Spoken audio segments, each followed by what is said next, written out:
The order ended with a deadline. By 7 o'clock the next morning, headquarters expected a report that it had been carried out. Not reviewed, not reconsidered. Carried out. The order concerned 15 captured American soldiers in uniform, and the general whose headquarters sent it believed the paper would disappear with them. It did not. 18 months later, that same chain of orders would cross another desk, this time in an American courtroom, and help place General Anton Dostler in front of a firing squad. The story begins on the Ligurian coast of Italy in March of 1944. 2 American officers and 13 enlisted men came ashore at night from Navy patrol boats. They belonged to an Office of Strategic Services Operational Group, the wartime organization that would later become part of the lineage of American Special Operations and Intelligence. Their mission was called Ginny II. The target was not a headquarters, a fuel dump, or a senior officer. It was a railroad tunnel. That tunnel sat on the coastal line between Genoa and La Spezia, a route the Germans used to move supplies toward their forces fighting around Cassino and Anzio. The 15 men were chosen in part because many of them came from Italian-American families. They knew the language. They understood the names, the accents, the villages, the way a stranger could ask for bread without sounding like a stranger. But they did not go ashore disguised as civilians. They wore United States Army field uniforms. They carried no civilian clothes. That detail would later matter more than the explosives. The plan looked clean on paper. Land after dark, hide the rubber boats, move inland, reach the tunnel, set the charges, return to the shore, signal the patrol boats, be gone before the Germans understood what had happened. But the coast did not cooperate. The team landed away from the intended point. The ground between them and the tunnel was harder than expected. Their pickup boats ran into trouble and could not recover them on schedule. By daylight, 15 men trained for a short sabotage mission were trapped behind German lines with explosives, wet equipment, limited food, and no reliable way back to Corsica.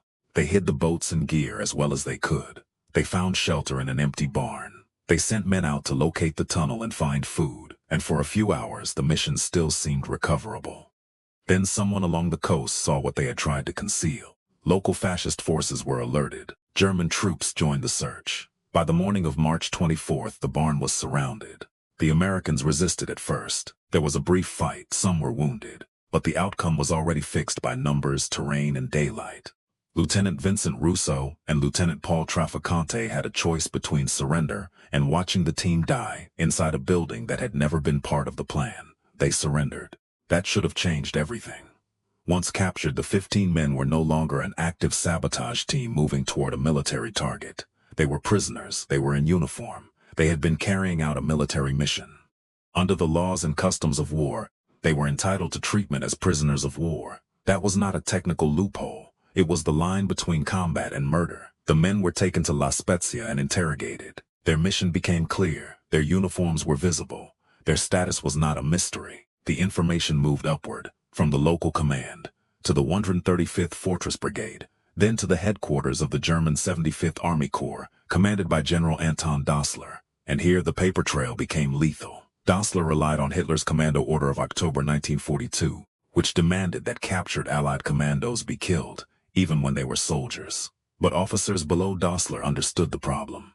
Colonel Kurt Almers, the Fortress Brigade commander responsible for the prisoners, tried to stop the execution. Other officers tried as well. Telephone calls were raised. The men were in uniform. They had surrendered. They had not been tried. The answer from Corps headquarters did not change. Late on March 25th, another message arrived. The execution was to proceed, and by 7 o'clock the following morning, the brigade was expected to report compliance. That one word matters: compliance. It turns 15 human beings into a box that must be checked before breakfast. It turns an unlawful killing into an administrative task. It turns conscience into delay, and delay into insubordination. The officers at the lower headquarters tried again during the night. They failed. Before dawn on Sunday, March 26, the 15 Americans were loaded onto trucks and taken toward Punta Bianca, a rocky point above the Ligurian Sea near Ameglia. The coast there is pale stone, scrub, steep ground, and open water. A beautiful place if you arrive there free. The prisoners were not given a hearing. They were not brought before a court. They were not permitted to challenge the accusation that they were criminals rather than soldiers. They were taken from custody and executed by firing squad. Then they were buried in a concealed grave. No explosion had destroyed the tunnel. No train had been stopped. No one in Corsica knew where the team had gone. For more than a year, the mission simply existed as a disappearance. 15 men went ashore, none came back. Vincent Russo, Paul J. Traficante, Alfred L. de Flumeri, Liberty J. Tremonte, Joseph M. Farrell, Salvatore Di Sclafani, Angelo Sirico, Thomas N. Savino, John J. Leone, Joseph A. Libardi, Livio Viscelli, Dominic Mauro, Joseph Noya, Rosario Squatrito, Santoro Calcara. Those names are the part an order tries to erase. A command document says the prisoners. A casualty report says 15. A grave says nothing at all. But the law requires names, acts, decisions, and responsibility. And when the war ended, investigators began reconstructing what the paper had tried to reduce to compliance. The fate of the Ginny II team became known in 1945. The bodies were recovered. Witnesses were questioned. Messages were traced.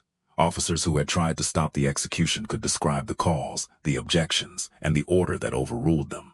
The chain did not vanish when Germany collapsed. It remained intact enough to lead back to Anton Dostler. In October 1945, an American military commission convened in Rome. 5 officers sat as commissioners. Dostler had defense counsel. He was allowed to challenge the court's authority. He was allowed to hear the evidence. He was allowed to testify. He was allowed to explain why he had ordered 15 prisoners shot. That contrast was impossible to miss. The Americans at Punta Bianca had received no trial. The German general accused of ordering their deaths received one. The proceeding lasted 4 days, from October 8th through October 12th. The charge was direct violation of the law of war. The prosecution did not need to prove that Dostler had personally stood at Punta Bianca. It needed to prove that he had exercised command authority and ordered an unlawful execution. The evidence showed that the men were United States soldiers. They wore military uniforms. They had landed on a genuine military mission. They were captured and held. They were never tried. And they were shot after the order came down through Dostler's headquarters. Dostler did not deny that he had transmitted the command. His defense rested on the order above him. Hitler had issued the commando order. Dostler said he was bound to obey. He argued that refusing could have exposed him to punishment, even court-martial. He also pointed toward higher command in Italy. In other words, he tried to move responsibility upward. That defense had a terrible logic to it. If every man could pass guilt to the officer above him, then the chain of command would become a chain with no one inside it. The firing squad could blame the lieutenant. The lieutenant could blame the colonel. The colonel could blame the corps commander. The corps commander could blame the field marshal. The field marshal could blame Hitler, and once Hitler was dead, the crime would belong to no living person. The commission rejected that escape. An order does not become lawful because it came from higher rank, and a commander is not a neutral wire carrying violence from one desk to another. The authority to issue orders carries responsibility for the orders issued.